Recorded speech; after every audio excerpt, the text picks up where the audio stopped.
南韩从去年年底开始，状态一直都很混乱。去年的12月29号，济州航空客机在全罗南道的务安国际机场发生重大的坠机意外，飞机是以机腹着陆之后冲出了跑道，撞向机场的围墙，之后爆炸起火。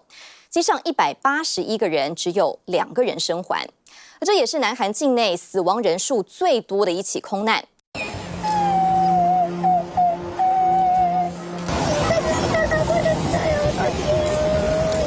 12月29日上午9点多，载有181人的济州航空波音737-800客机，在全罗南道务安国际机场撞上混凝土墙，机上179人遇难，仅2人生还。It was swift and catastrophic. The Jeju flight skidding off the runway at Muan Airport, crashing into a barrier, exploding in flames. The landing gear reportedly failed. The death toll was instantly devastating. The fire service say the likely initial cause may have been a bird strike. 국토교통부가 제주항공 여객기 조종사와 관제탑 사이의 교신 내용 일부를 공개했습니다. 8시 54분, 정상 활주로 방향으로 착륙 허가가 났고 제주항공 여객기는 고도를 낮추며 접근했습니다. 3분 뒤, 관제탑이 조류 활동에 주의하라는 경보를 냅니다. 조종사가 비상선언인 메이데이를 외친 건 그로부터 2분 뒤인 8시 59분. 조류 충돌, 영어로 버드 스트라이크라는 표현을 썼습니다. 08시 59분에 조종사가 조류 충돌로 인한 비상선언 및 폭행을 통보하였습니다. 메이데이, 메이데이, 메이데이 세 번 선언했고요. 버드 스트라이크, going around 용어를 썼습니다. 이게 사고 여객기의 처음이자 마지막 조난 신호였습니다. 조류 충돌 경보 이전에 이미 충돌이 발생했을 수 있다는 추측도 나옵니다. 조류 충돌 경보가 나오고 1분 만에 메이데이 선언이 나왔다는 거는 이전부터 벌써 진행이 되고 있을 수도 있습니다. 조류 충돌했다 하면은 그 상황에서 취해야 될 조치들이 있습니다. 이제 항공기를 안정시켜야 되고 항법 장비라든가 기타 착륙에 필요한 것들을 세팅을 하고 그러고 난 다음에 이 커뮤니케이션을 합니다. 마지막 단계가 메이데이 콜을 하는 거기 때문에. At 9 a.m. the pilot turned to land on runway 19, which is in fact the same runway but in the opposite direction. And at 9:03 the plane did land without its landing gear correctly deployed. That meant the plane did not slow down sufficiently as it landed and struck this concrete barrier wall at the end of the runway before disintegrating. 윤희선 씨. Many on board were holidaymakers returning from a 5-day Christmas tour to Thailand. Their families now robbed of the chance to hear their stories. Instead, they must wait for their bodies to be identified. The youngest victim was just 3 years old.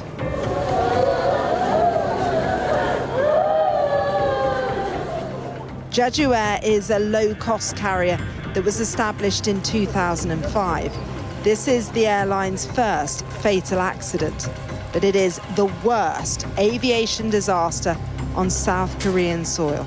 이번 사고로 인해서 유명을 달리하신 탑승객분들과 유가족분들께 깊은 애도와 사과의 말씀을 올립니다. 说再多也于事无补，人都回不来了，只求尽快查明真相，让逝者安息。 透过目击者拍到的画面，得知事故客机在第2次降落未能正常动作，怀疑起落架可能出现了故障。 내렸다가 다 올린 거예요. 비행기 속도가 145knot까지 줄거든요. 근데 올렸다는 건 시스템이 그때까지는 정상이었다는 거죠. 현재까지 가장 설득력이 큰 가설은 양쪽 엔진 고장입니다. 세대와 부딪혀 오른쪽 엔진만 고장났다면 왼쪽 엔진에 연결된 동력 전달 장치로 유압을 공급해 랜딩 기어를 내릴 수 있었을 것으로 추정되기 때문입니다. 양쪽 엔진이 모두 망가졌다면 수동으로 랜딩 기어를 내려야 하는데 문제는 시간입니다. 최소 1분 30초가 걸려 급박했던 사고 당시 이를 포기하고 동체 착륙을 결정했다는 데 무게가 실립니다. 这些或许是机长决定迫降的理由，却不是机上179人遇难的直接原因。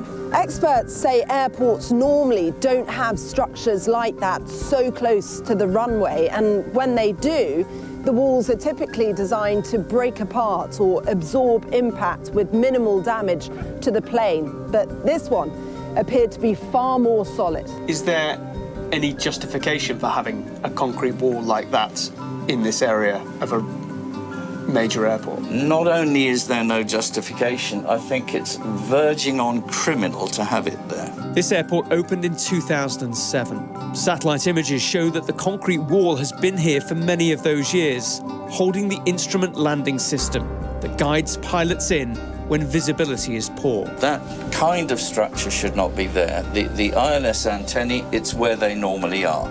But they shouldn't be embedded in something as hard as that. That is awful. That is unbelievably awful.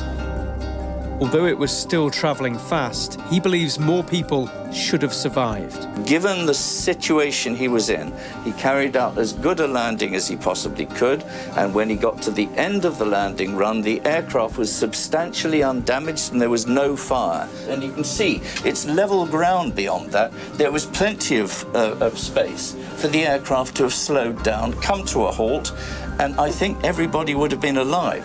But to have a hard object about 200 meters or less into the overrun, I've never seen anything like this anywhere ever before. 但是韩国国土交通部第一时间说，这堵墙没有问题。 저희 무안 쪽은 그런 어떤 그 범위 밖에 있었기 때문에 여러 가지 제한된 어떤 그 규정들이 적용되지 않고 있다. 하지만 국토부 고시 비행장 설치 기준에 위배된다는 지적이 빗발치자 종전 입장에서 한 발 물러섰습니다. 사실관계를 다시 확인해보겠다는 겁니다. 만약 국토부가 무안공항 로컬라이저가 기준에 저촉된다고 결론 내릴 경우 파장이 클 전망입니다. 당장 공항 설계자와 관리 감독자에게 책임론이 따를 수밖에 없고 또 무안공항 외에도 국내 다수 공항에 콘크리트 재질을 포함한 로컬라이저가 설치된 만큼 재공사와 그에 따른 운항 차질도 예상됩니다. 就在这个时刻，两个黑盒子皆已寻获，座舱通话记录器完好无损，但飞行记录器外观破损。国土部判断韩国无法提取 FDR 数据，因此决定与美国国家运输安全委员会合作，送往美国进行分析。预计解读需耗时1个月。国土部也宣布，对境内所有和失事客机同型号的波音737-800客机进行特别检查。2025注定是个悲伤的新年，韩国政府宣布全国哀悼至2025年1月4日。It may well have been a deadly mix of factors that made this crash so catastrophic. A bird strike, landing gear that didn't work, and an engine that may have failed. Both black boxes will be key in working out what went wrong. 济州航空的空难，再加上之前南韩的闪电戒严，让政府面临了巨大的挑战。总统尹锡悦他坚称戒严令是为了守护国家，也拒绝逮捕。1月3号早上，由警方跟公调处组成的150名执法人员，是到首尔汉南洞的总统官邸来执行尹锡悦的逮捕令。不过遭到负责官邸维安的警护处阻挡，双方是一路僵持了超过5个小时。那在官邸外面也有大批尹锡悦的支持者，超过600人到场声援。所以最后公调处是考量到人员的安全，决定要终止执行逮捕。不过，这个逮捕令是有效期限的，到1月6号为止。那公调处不排除会在期限之内再次执行。不过，就算过期的话，也能够向法院再度来申请，也有很高的机会会通过。不过，尹锡悦的辩护律师就强调，逮捕令是非法、是无效的，也会对这个逮捕令来采取法律行动。那关于尹锡悦的弹劾部分，宪法法庭是进行了第2次的听证会。那虽然崔相木让宪法法庭顺利开审，不过他自己呢也卷入了政坛的内斗，被检举涉嫌协助实施内乱、滥用职权等等。那总统府内也有核心幕僚不满他越权任命大法官，所以集体请辞。而他经历政局动荡，又碰上济州航空的重大空难意外，韩环汇率急贬，这短短12天的任期，考验是一波接一波。 네, 서울 한남동 대통령 관저 앞 분위기는 새벽부터 급박하게 돌아가고 있습니다. 공수처는 과천 청사에서 출발해 이곳 관저로 향하고 있는데요. 영장 집행 대비를 위해 관저 인근 곳곳에 경력이 배치돼 있고 관저 인근으로는 경력이 계속해서 이동하는 모습이 확인되고 있습니다. 경찰 보스는 눈에 보이는 것만 현재 수십 대 가량이고 관저 앞 대로 3개 중 2개 가까이는 버스로 완전히 막혀 있는 상황입니다. 관저로 향하는 인도 역시 양방향 모두 보행자 진입이 전면 통제되고 있습니다. 3日上午，当地时间7点30分左右，公调处人员分成5辆车抵达总统官邸附近，不过未能顺利进入官邸。现场600多名的尹锡悦支持者，还有总统警卫处人员阻挡公调处的调查官进入。 조금 전 12시쯤 윤 대통령의 변호인인 윤갑근 변호사 등이 관저에 들어간 것으로 파악된 상황입니다. 공조부는 경호처장에게 체포영장을 제시하며 협조를 요청하기도 했는데요. 경호처장은 경호법과 경호구역을 이유로 수색을 불허한다는 입장을 유지 중입니다. 이 과정에서 몸싸움이 있었던 것으로 전해졌습니다. 为防止对峙升级，警方部署2700多名警力，130辆防暴车在现场待命。不过双方僵持5个多小时，公调处调查官最后无功而返。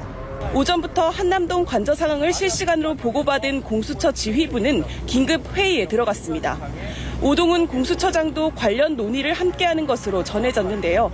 윤 대통령에 대한 체포영장 시한이 오는 6일까지인 만큼 앞으로 추가 집행에 나설지 아니면 추가 소환 통보를 할지 등을 검토할 것으로 보입니다. 앞서 오 처장은 윤 대통령의 체포영장에 대해 집행이 원칙이라는 입장을 강조한 만큼 다시 한번 체포영장 집행을 시도할 가능성이 있습니다. 대한민국 법치가 실종된 데 대해서 참담한 마음을 금할 수가 없습니다. 공수처에서는 체포영장에 이어서 구속영장까지 청구하겠다고 하는데 도주의 가능성도 없을 뿐 아니라 수사가 상당히 진척되어 증거인멸의 우려도 없는 현 상황에서는 불구속 수사가 보장되는 것이 원칙입니다. 현직 대통령이라고 해서 예외적 절차가 적용된다면 국민들은 동의할 수 없을 것입니다. 韩国总统尹锡悦的一纸戒严令，让韩国陷入前所未有的局面。尹锡悦一日向聚集在官邸前的群众发了一份声明，再次强调，由于国内外威胁国家主权的势力和反国家势力的活动，让大韩民国处于危险之中。他将与大家一起，为了保护这个国家奋斗到底。 韩国政局陷入混乱，连代理总统韩德洙也因拒任国会提名大法官遭弹劾停职。接下代理总统任命的副总理崔相木，希望能尽快稳定纷乱的政局。他在上任后随即达成国会在野阵营的部分诉求。 하루라도 빨리 정치적 불확실성과 사회 갈등을 종식시켜 경제와 민생 위기 가능성 차단이 필요하다는 절박함에 헌법재판관을 임명하기로 결정하였습니다. 崔相木先任命了最大在野党共同民主党推荐的郑贵先，以及执政党国民力量推荐的赵汉畅担任大法官。至于另一名由在野党推荐的马恩赫，他表示要等待朝野各党达成共识再行任命。但崔相木也不全然如在野党的意，对于共同民主党在国会所主导通过要求对试射尹锡悦戒严风波的 内乱毒检法，以及尹锡悦夫人金建熙所涉弊案相关的金建熙毒检法，崔相木在国务会议上表示，必须进行在议。 여야가 다시 한번 머리를 맞대고 모두가 동의할 수 있는 합리적인 방안을 강구해 주실 것을 호소드립니다. 而在赵汉畅及郑贵先2名大法官宣誓上任后，宪法法院大法官人数达到8人制，满足最少需要7人的开审法定人数。宪法法院已表示，会把尹锡悦的弹劾审判排在最优先顺位。外界预期，宪法法院很可能赶在文炯培和李美善2名大法官今年4月18日卸任前裁定弹劾案，而这也更加大了尹锡悦总统弹劾案通过的可能性。 문영배 헌재 소장 권한 대행도 헌재 구성원들을 향해 신속하고 공정한 재판이 실현되도록 헌재가 가진 모든 역량을 투입하자고 당부했습니다. 8人制的大法官在1月3日举行了2次听证会，要求尹锡悦一方提交弹劾审判答辩书。法院将在6日召开法官会议，同时宣布已完成弹劾案审前程序。1月14日会进行首次正式辩论。